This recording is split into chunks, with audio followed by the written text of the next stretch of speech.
Igsunan usa ka malipay na usab nga gabi kanatong tanan. Welcome sa lesson study nato nining matahong atak na sa Lunes, June 15. Apan sa dili pagyud kita mo padayon sa unahan, buot mo nako nga dapiton alang sa usa ka pag-ampo. Mag-ampo kita.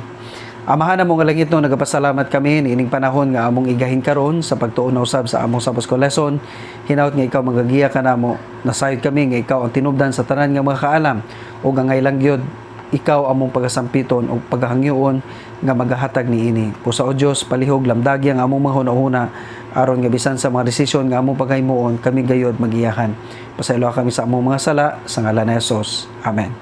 So ang ulohan sa atong Sabbath School lesson ining matahom nga takna sa Lunes is deal with difficulties honestly and carefully, no? Unsaon man kuno nato pagtagad sa pipila ka mga lisod nga mga butang nga naa sa balanggang sulatan uban ang pagkamatinud-anon og pagkamampingon syempre. So magisgot ganit ag honestly and carefully usa gyud kini ka approach nga dapat nato i-apply labi na tungod kay nasayod tang ang pagtuon sa balanggang kasulatan dili lang ni for the sake nga ma-inform nato atong kaugalingon mahitungod sa mga butang espirituhanon apan tungod kay kini nga mga butang labi na sa mga desisyon o mga pagpili no mga choices nga atong himuon sa unahan mo determine kini sa atong eternal destiny mga kaigsuonan. Og dili lang ni sa atong personal, kun dili maingon man usab sa atong puloy-anan o sa mga tawo nga atong hinigugma. So mo nga dili ni nato i-take for granted, no? Dili nato dali-dalion, dili nato ingon nga superficial lang ang atong pagdawat niini, no? Dili pud nato dapat nga ipauna no o i-harbor ang atong kaugalingon nga mga opinion o katong mga namat-an na nato nga mga customary o mga practices. Tungod kay mao na gipasa sa atong mga ginikanan, i-embrace na lang gyud nato diretso without, di ba, evaluating all of this dinha sa kamaturan nga nasa balanggang kasulatan. Mao na nga dapat magmaampingon ta makaigsunan at the same time mahimo tang honest student of God's word. Nasayod na ta kung unsa ka importante ang honesty dili lamang dinha sa atong mga workplaces o sa sulod sa puloy-anan maingon man usab sa atubangan sa atong Ginoo. So ingon ani ang dapat nato himuon mga kaigsunan, no? Kung dunay pipila ka mga portion nga nakita nato nga lisod sabton, of course dili kadaghanan ha, hinumduman nato kadaghanan nga naa dinhi sa balanggang kasulatan actually masabtan ra gyud. Very understandable o nga kini dayag nga ginapakita sa Ginoo. Lamang lang syempre tungod sa pipila ka mga factors sama sa pagkopya o pag-translate sa Biblia mao na nga dunay pipila ka mga passages nga makita nato nga mura mag nagaka-contradict sa matag usa. Pero ang good news tungod kay doon natay original nga manuscript nga from time to time pwede nato ma-check, pwede nato himo nga reference at the same time dunay pipila usab ka mga tools nga pwede nato magamit aron nga masabtan pagyud nato ang balang nga kasulatan, of course labi sa tanan ang giya sa balang nga espiritu.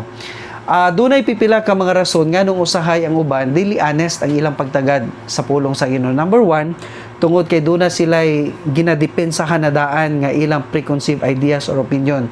Na sila yung mga kamatuoran nga makita sa balanggang kasulatan. Halimbawa, nasayod kita ngang ikaupat nga sugo nga nagisgot mahitungod sa adlaw nga ipapahulay, dayag mangyod nga mao kini ang adlaw nga ipapahulay o ikapitong ka semana nga mao ang adlaw nga Sabado, pero tungod lagi kay nakita nato nga mas daghan man gud ang nagabantay sa adlaw nga Domingo. O di ba mao na man gud ang akong namataan kaniadto.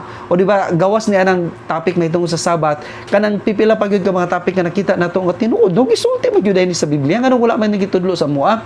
Pero tungod kay mas ganahan manggud ta nga wala kaayo nagapugong sa atong paborito nga lifestyle, mao na nga mas gi-prefer na lang nato nga mo-adhere sa pipila ka mga pagtulunan nga wala naga-subject dinha sa otoridad sa balang nga kasulatan. So after all dili gyapon honest ang atong pagdagad mga kaigsunan tungod kay nahimo tang selective.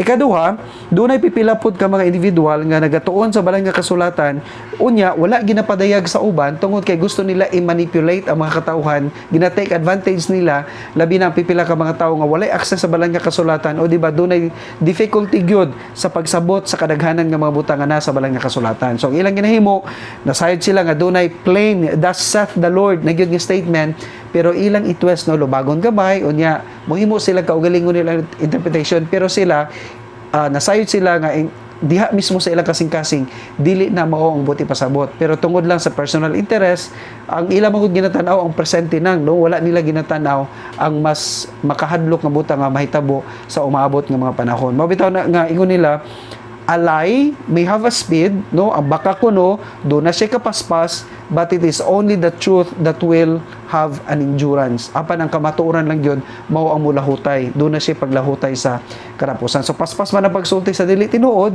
o say sayo na pagsulti sa dili tinuod, pero nung na to, that this will not last, no, kundi ang kamatuoran lang yun ang mupadayon pa sa unahan.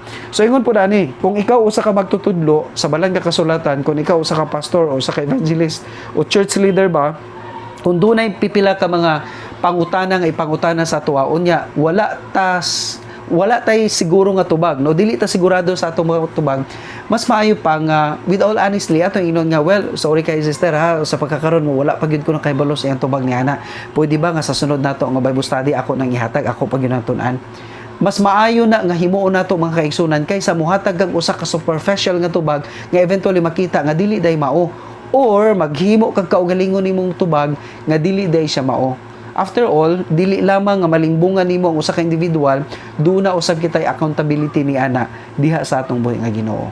Mao gani ning giingon dinhi no sa mga Proverbio kapitulo 2 bersikulo 7 na ani gi-quote ni siya nga teksto dinhi sa atong Sabbath School lesson. Ingon siya dinhi, siya magatigom og halalom nga kaalam alang sa matulid, siya mao ang taming kanila nga nagalakat sa pagkahimpit sa kasing-kasing.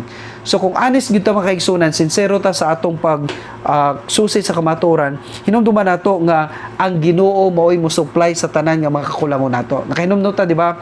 At tingali nakahinumdum mo sa sugalanon mahitungod sa usa ka yunok nga gibautismo ni Philip niya ng panahon na nagatuon siya sa balang kasulatan, labi na gyud ang book of Isaiah.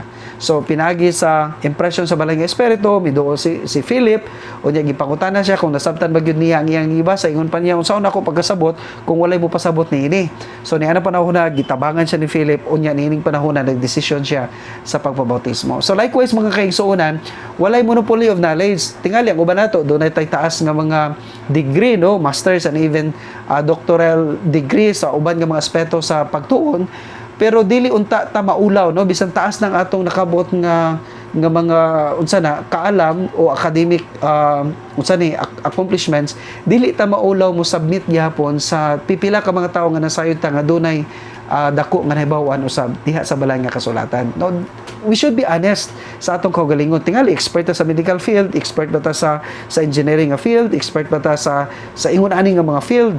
Pero sa diha nga dunay pipila ka mga butang nga dapat nato sabton sa balay nga kasulatan, gawas syempre nga mangayo ta og giya sa pipila ka mga tawo, of course kanunay nato ang Ginoo nga Ginoo magapakiguban ni ini nga pagtuon makaigsunan kay dili man niya i-deprive kini tanan nga mga kahibalo alang sa iyang makatawan nga nagapangayo niini. Unya si Apostol Pablo usab dinhi sa ikaduhang o sa unang Timoteo kapitulo 4 bersikulo 16, doon na siya gihatag dinhi nga pahimangno, no, ingon pa niya, tagda ang imong kaugalingon o ang imong pagpanudlo, magpadayon ikaw niini kaysa pagbuhat mo sa ingon, pagaluwason mo ang imong kaugalingon o ang mga magapatalinghong kanimo. Mao na nga alang ka nato, no, students and teachers alike sa Biblia, dapat nato himuon ang sincero, no, nga pagtagad sa atong pagpanudlo o mao man usab sa atong pagpaminaw sa pulong sa Ginoo tungod kay sa pagbuhat nato niini dili lamang nga ginaluwas nato atong kaugalingon, dili magita makaluwas sa atong kaugalingon, pero ang punto din ni Apostol Pablo, dili lang nga kita ang ma-inform, dili lang nga ikaw ang magiyakan sa dalan sa kaluwasan, kun dili pa usab bisan pa nagapatalinghong kanimo. Ug ang nakanindot actually sa pagtudlo is sayon lang manggod ang pagpaminaw, no, ang challenge din na kung ikaw na pod maoy mo relay sa imong nadunggan ngadto sa uban. So sa paghimo nato sa ingon, dili lamang ikaw ang napanalanginan tungod kay ang mga information nga imong natunan sa diha nga imong gitudlo, mas nitaas ang percentage sa retention nga naa nimo. Og maingon man usab kato mga naminaw mga kaigsuonan, panalanginan sila o magpasalamat sila nga sila usab napasabot ni ini nga mga butang. So mauni ang mga butang nga dapat nato tagdon karon nga gabi, no? Honesty atong ipakita sa pagtuon, and of course very careful ta, no, dili ta magdali-dali labi na sa mga desisyon nga atong himon, labi na kung kanang halimbawa kana bitaw nga desisyon is out of impulse lang tungod kay ni ana panahon na paminaw nimo dasig mo desisyon dayon ka daw kinahanglan naa gyud tay very thorough nga pagtuon sa pulong sa Ginoo uban ang pagkamatinud-anon o pagkamampingon tungod kay gusto sa Ginoo nga mao kini nga klase sa habit, mao kini nga klase sa practices ang ipakita sa iyang makatawan. So hinaut nga Ginoo magapanalangin sa atong pagtuon karon o ginaut nga pinaagi sa iyang tabang masabtan gyud nato eventually ang kinatibukan nga mensahe niya dinhi sa balang nga kasulatan. Mao kini akong buhi nga pagampo.